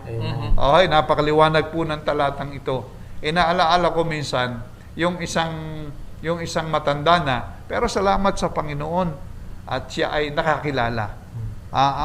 Ang daming beses na siyang pinupuntahan, binabahagi na ng tungkol sa kaligtasan. Pagkakatanong, inyo po bang tinatanggap si Jesus bilang tagapagligtas? Ay, oo naman. Okay? Kayo ho ba'y nananampalataya sa Kanya? Ay, oo naman. Ay, ngayon ho ba? Ay, kayo ho ba gay ligtas na? Abay, hindi ko tiyak. At pagkatapos ay, ako ikay nagkakasala eh. Kaya hindi makatiyak. Ay, dahil doon sa kanyang iniisip na siya ay nagkakasala, na yun ang magiging hadlang papunta sa langit. Nakakalungkot ang ganun. Pero salamat sa Panginoong Diyos, sa pamagitan ng kanyang bugtong na anak, ang sabi ay meron tayo ng ating katubusan sa pamamagitan ng kaniyang dugo. Amen. So, yan po ang sinasabi. Yan ang kaparaanan ng atin pong kaligtasan. Kaya naman natin ito inuulit sa mga ganitong tagpo ay sapagkat ang marami po'y wala ng pag-asa walang katiyakan ng kaligtasan May relihiyon pero walang salbasyon. Ayan po ang nakakalungkot. Kaya po ito'y ating palaging ipinagpipilitan. Ang ating Panginoon na parito upang hanapin at iligtas tayong mga nawawala at tangi po lamang yung kanyang katubusan, yung kanyang ginawa sa krus ng Kalbaryo ang paraan ng ating kaligtasan. Amen. So, purihin po ang Panginoon sa mga katotohanan ito at sana po ay inyong nakikita ang mga sinasabi po ng banal na kasulatan. Kung yan po yung ating gagawin, Pastor, yung sinabi po ninyo pangar, labay sabi dun sa ating binasa kanina, makakasama po kayo sa kukuhanin ng Panginoon sa kanyang muling pagparito. Kaya mahalaga po na ating po maintindihan ang bagay na yan. Okay, so pero bukod po diyan sa layunin na yan na kaya paparito ang Panginoon ay upang kuhanin ang mga mananampalataya o ang kanyang mga anak at isama sa langit, meron pa bang ibang mga layunin pa ang Panginoon bukod diyan? Well, meron pa po mga kapatid, mga minamahal. Doon po sa mga kukunin po ng Panginoon, ang isa po sa mga layunin pa ay upang humatol sa mga mananampalataya at magbigay ng gantimpala ayon sa ating mga gawa. Tayo po na mga mananampalataya, sa pagbabalik po ng Panginoon, bukod po sa tayo kukunin, bibigyan pa po tayo, magsusulit pa po tayo sa Kanya at bibigyan tayo ng mga gantimpala. At ito po ay tinuturo po ng Bible sa aklat po ng Apokalipsis. Revelation chapter 22, verse 12. Ito po ang sabi po ng Bible. Sabi po ng Panginoon, narito ako'y madaling pumaparito at ang aking gantimpala ay nasa akin upang bigyan ko ng kagantihan ang bawat isa ayon sa kanyang ginawa. Amen. Salamat po. Mansinin niyo po sa pagsasabi ng Panginoon siya ay madaling babalik, pero sinasabi din niya na meron po siyang daladalang gantimpala na ibibigay po sa mga nararapat po ayon po kasi sa ating mga ginawa dito sa lupa nung tayo po ay nabubuhay pa. Amen. Okay, so ang tinutukoy dyan kapatid ay sa konteksto ng mga mananampalataya. Mananampalataya po yan, Okay. mga kapatid. Ano? So, ibig sabihin, yung mga anak ng Diyos na mga naglingkod, nagtapat, eh di yan gagantimpalaan ng Panginoon. Yes. O, yung mga nagtapat sa kanilang paglilingkod. Pero purong mga mananampalataya yon. Yes po. Okay. So, makikita natin yan. Siguro, dito sa isa ding talata, dito sa 2 Corinthians chapter 5, verse 10, yung magbibigay. Atin nga pong basahin din, yung talata na yan. 2 Corinthians chapter 5 verse 10. So ang sabi po sa talatang ito, sapagkat tayong lahat ay kinakailangan mahayag sa harapan ng hukuman ni Kristo upang tumanggap ang bawat isa ng mga bagay na ginawa sa pamamagitan ng katawan. Ayun po ang sabi, ayon sa ginawa niya, maging mabuti o masama. So ang kausap po dito ni Apostol Pablo ay ang iglesia po ng Korinto. Okay, so ang sabi diyan, tayo ay kinakailangang mahayag sa harapan ng hukuman ni Kristo. Yan po yung tinatawag na judgment seat of Christ. Okay, ito ho ay para sa mga mananampalataya. Okay. Kaya po sa atin pong mga kasama at mga tunay na ligtas, ang hamon po sa atin, tayo po ay magtapat, maglingkod sa Diyos, tayo magpatuloy, wag manghinawa. Dahil isang araw, pagbalik ng ating Panginoon, tayo po ay kanyang gagantimpalaan sa ating pong pagpapagal. No, yun po yung salamat po. Ibig sabihin, isang napakaganda palang event para sa mga Kristiyano. Para sa mga Kristiyano. Oo, ang pagbabalik ng ating Panginoon. Na may pagtatapat din, opo. Talagang napakaganda. Ngayon, kanina nabanggit na rin lang natin kung paano maging mananampalataya dahil nais natin ng mga nanonood po sa atin, kayo po'y makasama. Ano po? Ngayon, ay ano namang mangyayari sa mga hindi makakasama? Ayan, doon sa pagbalik ng Panginoon ay nasumpungan ng Panginoon na talagang hindi nagtiwala at hindi kumilala sa Diyos. talagang matigas ang ay, puso. Kumbaga ay maiiwan. Oo, maiiwan. Oo. So, di atin hong pansinin, ito ang sinasabi po ng talata, ang isa pong layunin din po ng pagbalik ng Panginoon ay upang maghiganti sa mga hindi nagsikilala at nagsisampalataya sa Kanya. Saan po natin mababasa ang talatang yan? Sa aklat po ng 2 Thessalonians, chapter 1, ay ito po ang ating mababasa. Verses 7 hanggang 9. O ito ho, basahin po natin ang sinasabi po ng Biblia. Ano pat 2 Thessalonians? Yan. 1, 7 hanggang 9. At kayong mga pinighati ay binigyang kasama namin ng kapahingahan sa pagpapakahayag ng Panginoong Hesus mula sa langit, na kasama ang mga anghel ng kanyang kapangyarihan na nasa nagniningas na apoy. Verse 8, na maghihiganti. Pansinin niyo po yung sinabi. Ulitin po natin. Ano sabi ng Panginoon?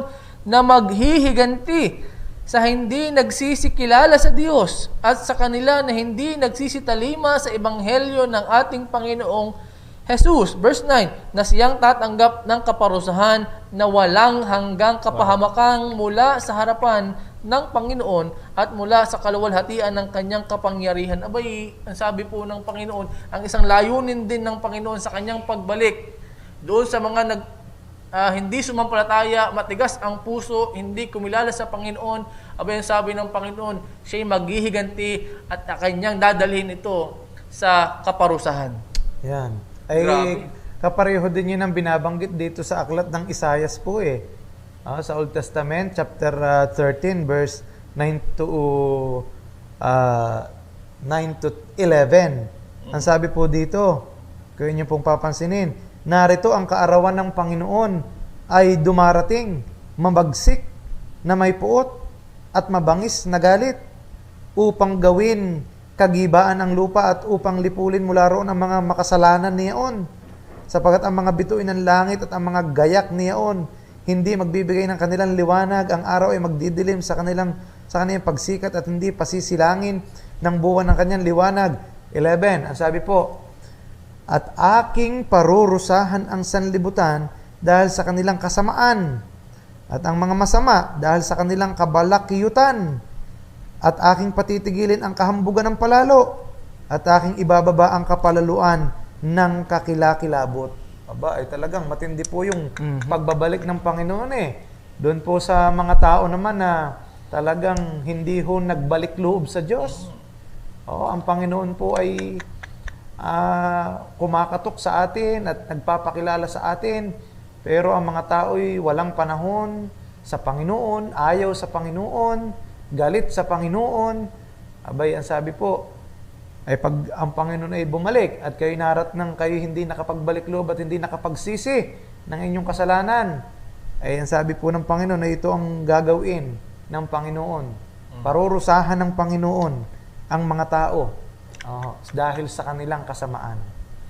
Yan, kaya po mga kapatid, kanina kung inyo pong natatandaan ay atin pong idinidiin yung kung paano tayong makakasama sa pagbabalik ng Panginoon. Ano po? Ito po ay para sa inyo po, sa mga nanonood po naming mga kasama na bisita. Ano po? Nais po namin na dahil nga po hindi natin alam ang pagbabalik ng ating Panginoon, anytime pwede itong mangyari, na tayo po ay masumpungan niya, na isa po sa kanyang mga mananampalataya upang hindi po natin maranasan ang parusang ito ng Panginoon. Ano po, kung ang Panginoon ay babalik sa mga mananampalataya na may daladalang gantimpala, sa mga hindi naman po mananampalataya, ang sabi po ng Panginoon ay galit at buot ang kanyang daladala. Yes. Grabe. Yan.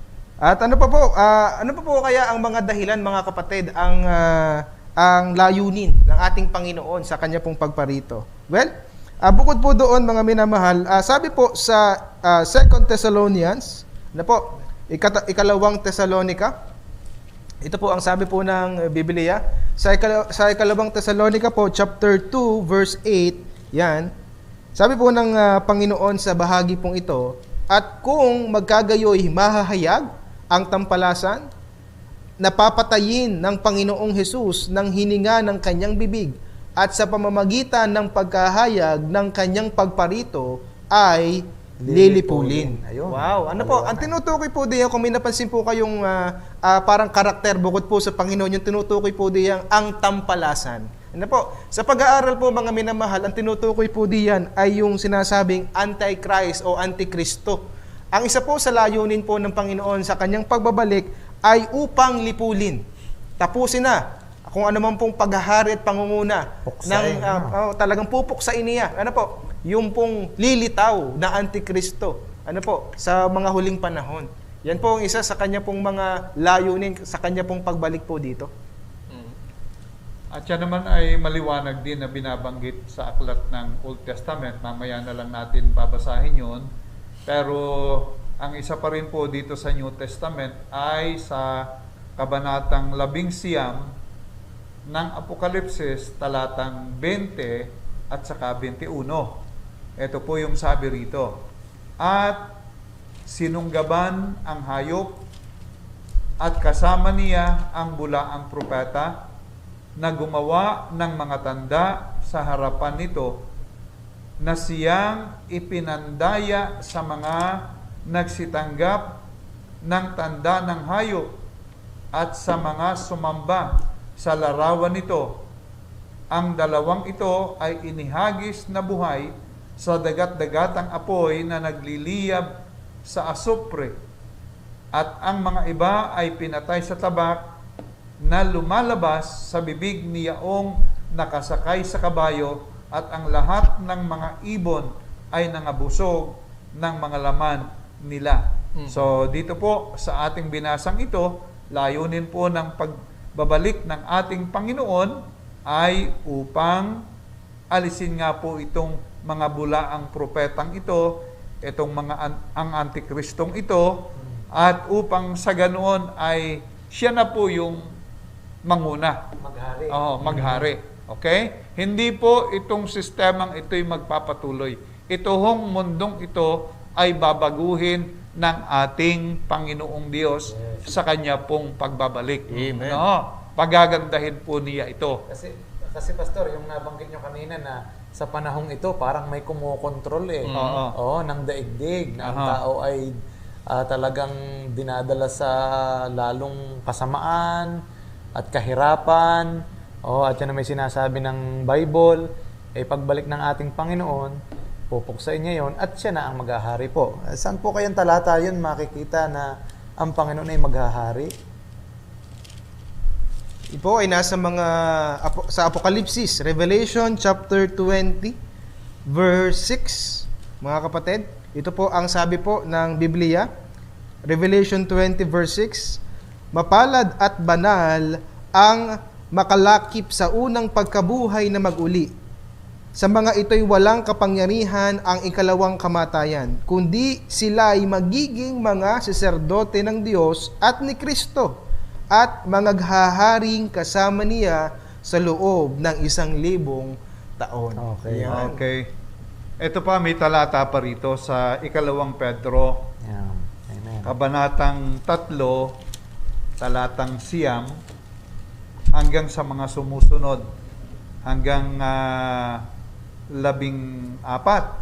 Ang sabi rito, hindi mapagpaliban ang Panginoon tungkol sa kanyang pangako na gaya ng pagpapalibang ipinalalagay ng iba, kundi mapagpahinuhod sa inyo na hindi niya ibig na sino man ay mapahamak, kundi ang lahat ay magsipagsisi. Datapo at darating ang araw ng Panginoon na gaya ng magnanakaw, na ang sangkalangitan sa araw na iyan ay mapaparam na kasabay ng malaking ugong, at ang mga bagay na nasa langit ay mapupugnaw sa matinding init, at ang lupa at ang mga gawang nasa lupa ay pawang masusunog. Okay? Yamang ang lahat ng mga bagay na ito ay mapupugnaw ng ganito. Ano ngang anyo ng pagkataong nararapat sa inyo sa banal na pamumuhay at pagkamaawain na ating hinihintay, at pinakananasa ang pagdating ng kaarawan ng Diyos, na dahil dito ang sangkalangitan na nagniningas ay mapupugnaw, at ang mga bagay sa langit ay matutunaw sa matinding init. Ngunit ayon sa kaniyang pangako ay naghihintay tayo ng bagong langit at bagong lupa na tinataharan ng katuwiran. Kaya nga, mga minamahal, yamang kayo'y nagsisipagantay na mga bagay na ito ay pagsikapan ninyong masumpungan kayo sa kapayapaan, walang dungis at walang kapintasan sa paningin niya. Yung tanong natin kanina ay, ano ang layunin ng ating Panginoon? Babaguhin niya ang sistemang ito. Amen. Okay? At yun po yung ating ikinagagalak. Kaya po ating itinuturo yung ating mga pinagtitiwalaang mabuti, yung yaman natin, yung bahay natin, yung ating pinagkakaabalahan na wala tayong panahon sa Diyos. Ang atin lamang iniintindi yung kabuhayan natin. Ang lahat ng yan ay masusunog. At salamat sa Panginoong Diyos na ang sabi ay meron siyang pangako. At naghihintay tayo ng napakagandang panahon na ibibigay sa atin ng Panginoong Diyos pagbalik niya. Amen. So kung ito po'y inyong babasahin, abay yan po'y napakalaking encouragement sa atin para hantayin natin ang second coming ng Panginoon. At kung kayo hindi pa po nakakatiyak na kayo makakasama, abay napakahalaga po.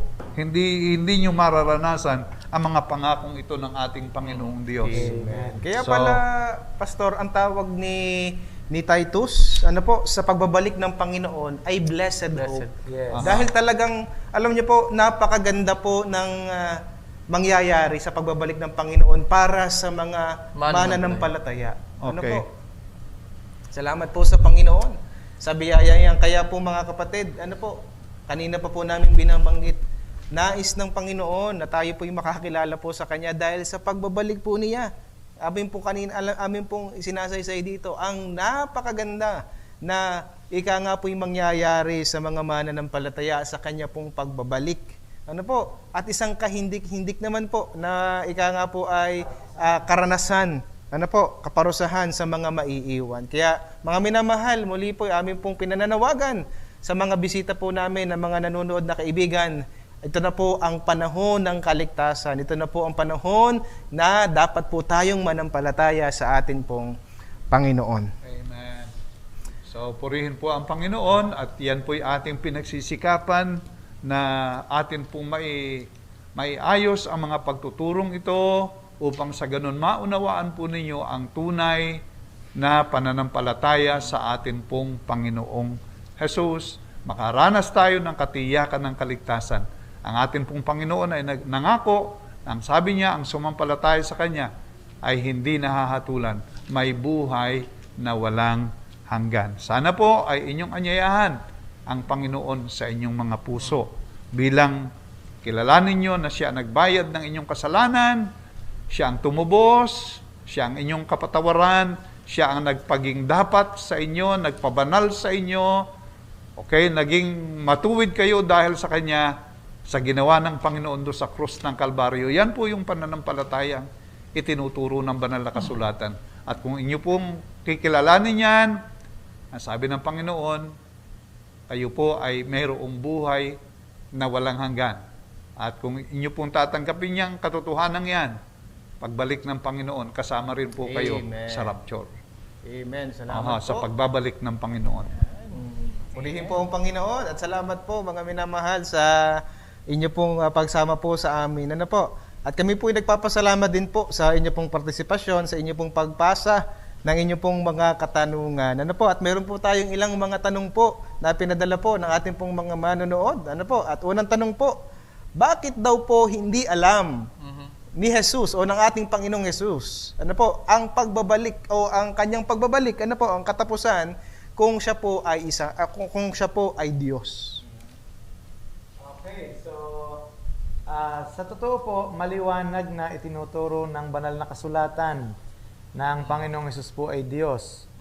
Makita po natin yan sa John chapter 1, verse 1 to 3, na siya ang berbo, at ang berbo ay sumasa Diyos, at ang berbo ay Diyos.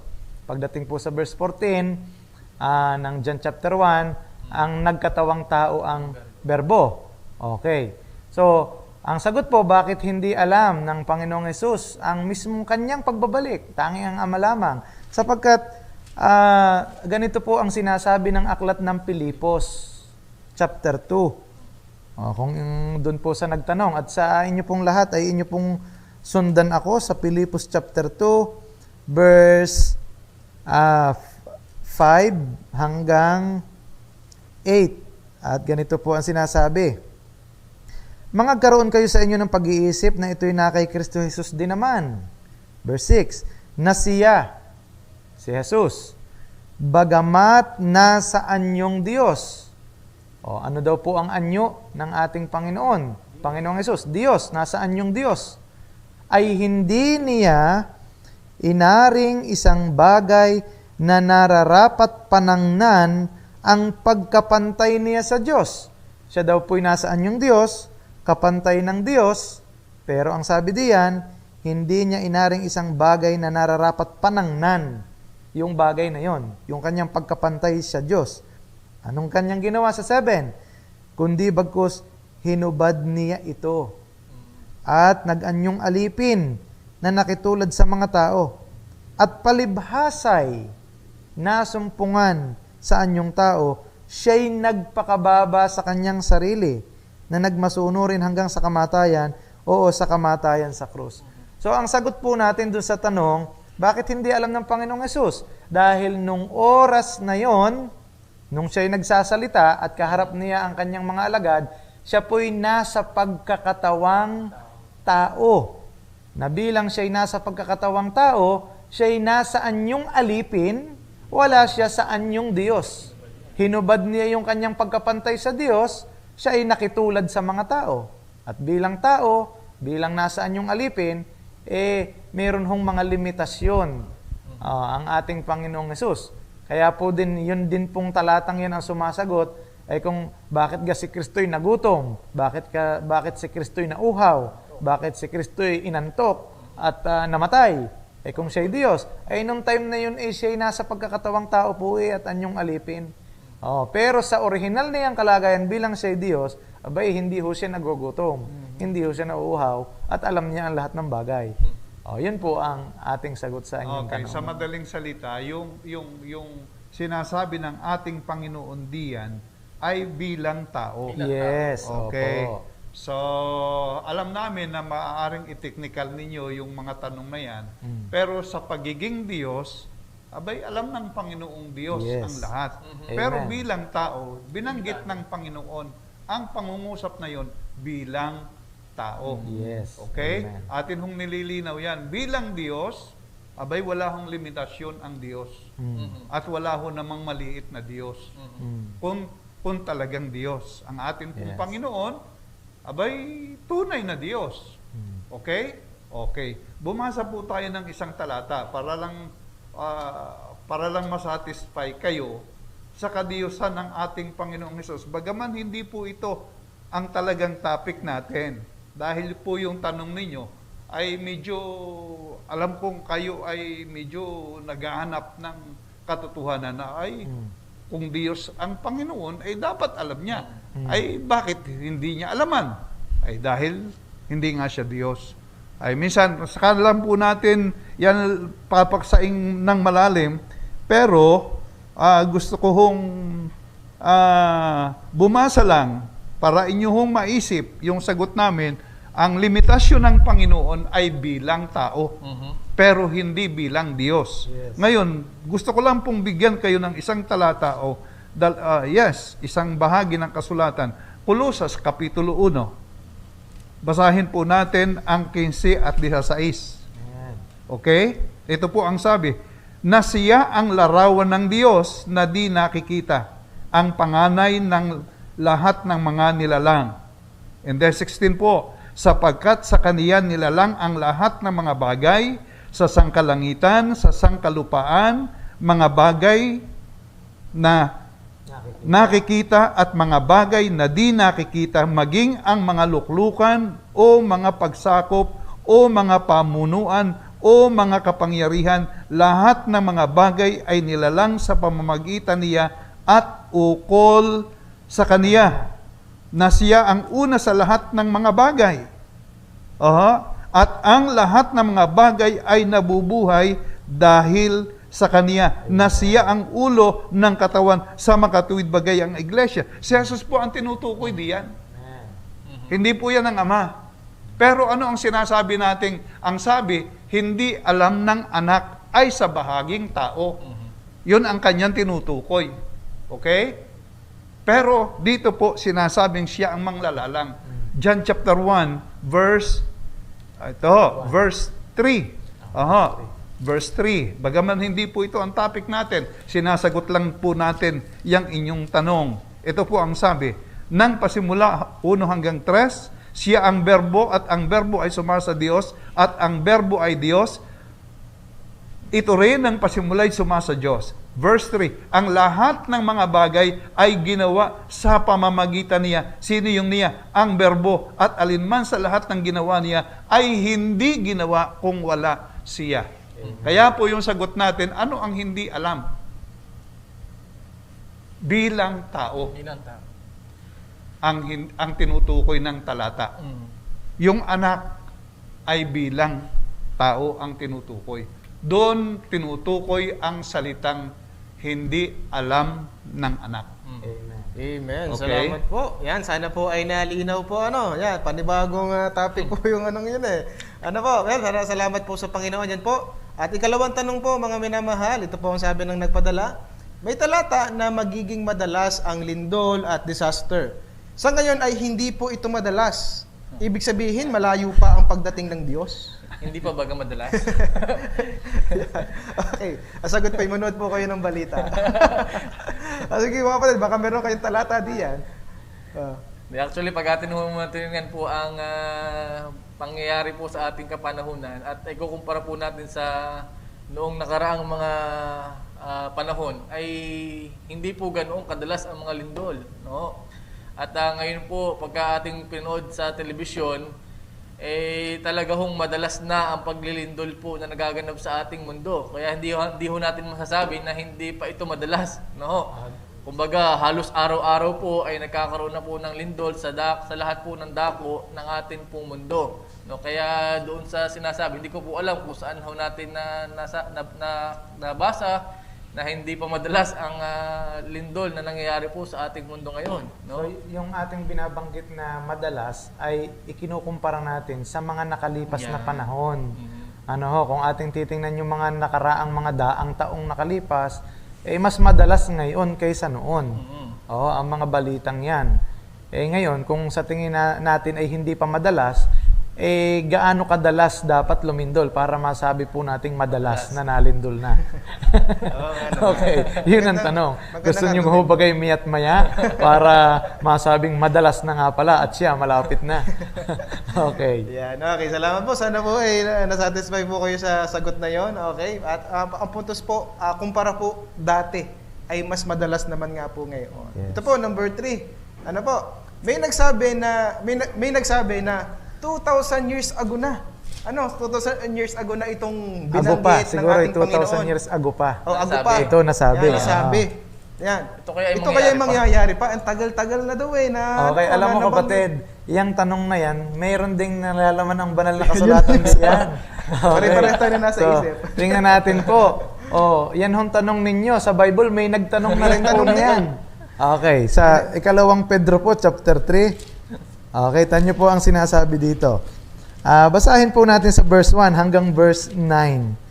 Sabi, ito ang ikalawang sulat, mga minamahal, na isinusulat ko sa inyo. At sa dalaway ginigising ko ang inyong tapat na pag-iisip sa pamamagitan ng pagpapaalaala sa inyo, upang maalaala ninyo ang mga salitang sinabi ng una ng mga banal na propeta at ang utos ng Panginoon at tagapagligtas sa pamamagitan ng inyong mga apostol. Na maalaman muna ito, na sa mga huling araw ay magsisiparito ang mga manunuya na may pagtuya na magsisilakad ayon sa kanilang masasamang pita at mga magsisipagsabi. Ito daw ang sasabihin ng mga manunuya. Saan naroon ang pangako ng kanyang pagparito? Yun po. Parehong-pareho. Where is the promise of His coming? Alam niyang may pangako ang Panginoon, na babalik ang Panginoon, pero bakit hindi pa nangyayari? Parang yun ang idea. Sapagkat buhat ng araw ng mga tulog ang mga magulang, ay nananatili ang lahat ng mga bagay na gaya ng kalagayan nila mula nang pasimulan ang paglalang. Kung tunay na babalik ba't hindi pa nangyayari? Bakit ganito pa rin? Sabi, magugunaw na daw ang mundo. Hindi pa naman nagugunaw. Yan ho ang sinasabi ng mga manunuya po ditong sinasabi sa talata. Sapagkat sadyang nililimot nila na mayroong sangkalangitan mula ng unang panahon at isang lupang inanyuan sa tubig at sa gitna ng tubig sa pamamagitan ng salita ng Diyos, na sa pamamagitan din ito ang sanlibutan noon na inapawan ng tubig ay napahamak, ngunit ang sangkalangitan ngayon at ang lupa sa pamamagitan ng gayon ding salita ay iningatang talaga sa apoy na itinataan sa araw ng paghuhukom at ng paglipol sa mga taong masama. Hindi daw ho naaalaala nitong mga taong tumutuya na ito na nung panahong unay, nilipol din ng Diyos ang mundo sa pamamagitan ng baha. At ngayon naman, inihahanda ng Diyos ang mundong ito para lipulin sa pamamagitan ng apoy. Yun daw po ang hindi naaalaala ng mga manunuya. Kaya pagdating sa verse 8, datapot, huwag ninyong kalimutan mga minamahal. Ito yung sagot po doon sa inyong tanong. Huwag ninyong kalimutan mga minamahal ang isang bagay na ito, na ang isang araw sa Panginoon ay katulad ng 1,000 taon at ang 1,000 taon ay katulad ng isang araw. Verse 9, ito na ho ang sagot sa mismong tanong. Hindi mapagpaliban ang Panginoon tungkol sa kanyang pangako. Na gaya ng pagpapalibang ginagawa ng ipinalalagay ng iba. Yan po ang sabi dito. Kundi mapagpahinuhod sa inyo na hindi niya ibig na sino man ay mapahamak, kundi ang lahat ay magsipagsisi. Doon po sa tanong na, mangyayari pa baga ito? O magaganap pa yung ikalawang pagparito, 2,000 years ago yan sinabi na. Sabi po ng Bible ang Diyos ay hindi mapagpaliban sa kanyang pangako. Toto pa rin ng Diyos yung kanyang sinabi. Pero bakit hindi pa nga bumabalik? Bakit bakit hindi pa? Pwede namang bumalik na Ano ang sabi ng Bible?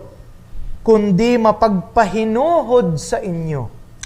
Yun po ang sabi. At sa talatang 15, mayroon pang sabi. Ito ang sabi. Napakagandang pansinin natin. At inyong ariin na ang pagpapahinuhod ng ating Panginoon ay pagliligtas. Yan. Ang dahilan, yung salitang pagpapahinuhod, pagtatagal. Pagtitimpi pa ho. Kaya hindi pa siya nabalik. nabalik. Okay?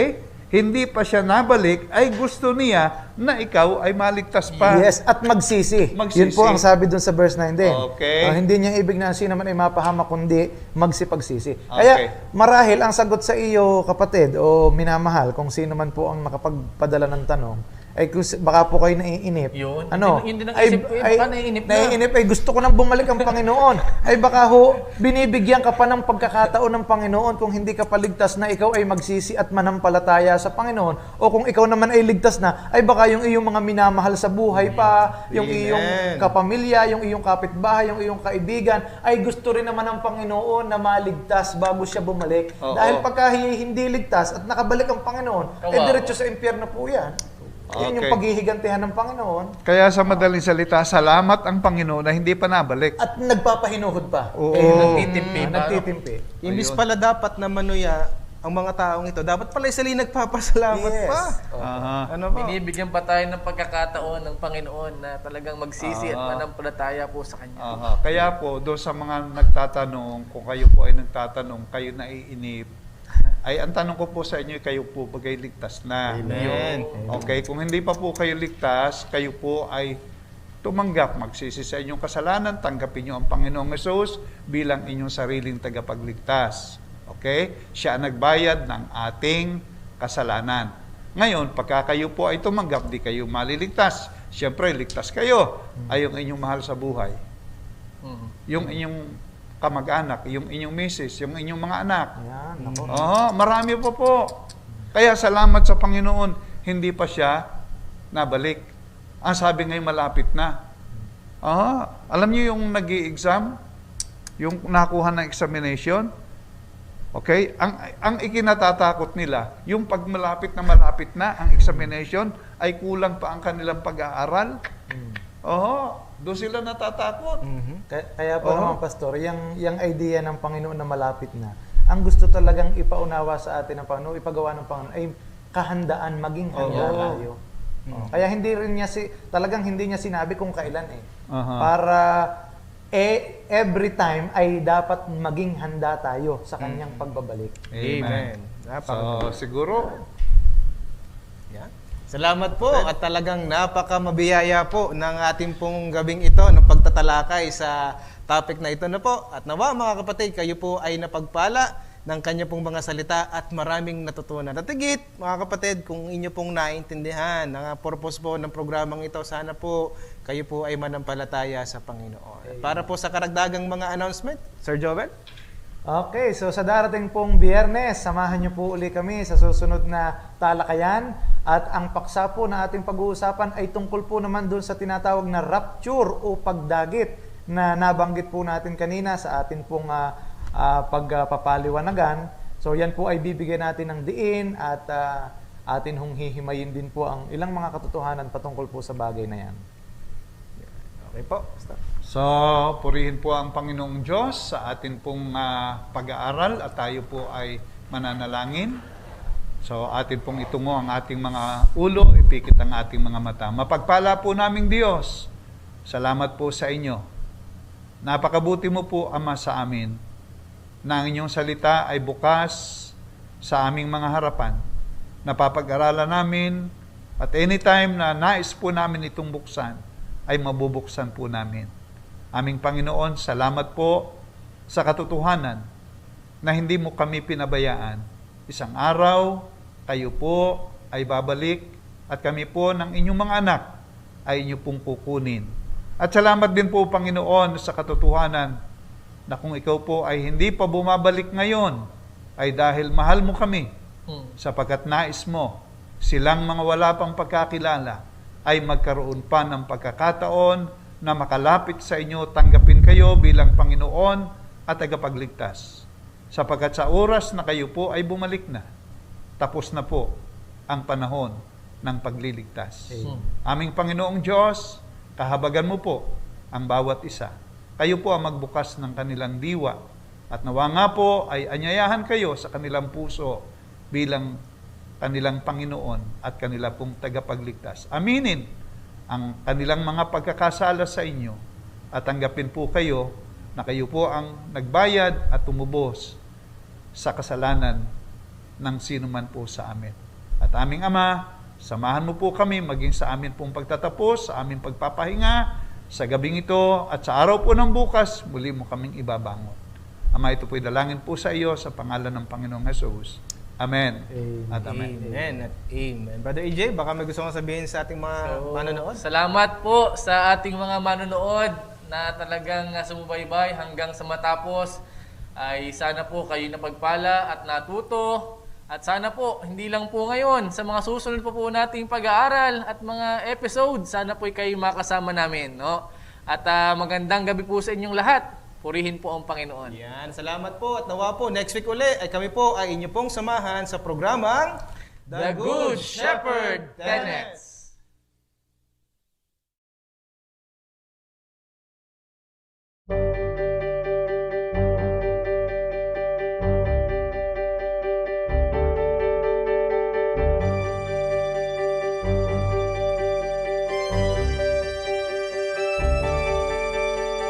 God desires His children to proclaim the gospel right, know His teachings and His principles in order to win this fight. Strengthen our homes according to the standard of His word, and be able to stand and defend ourselves against the false teachings of this world.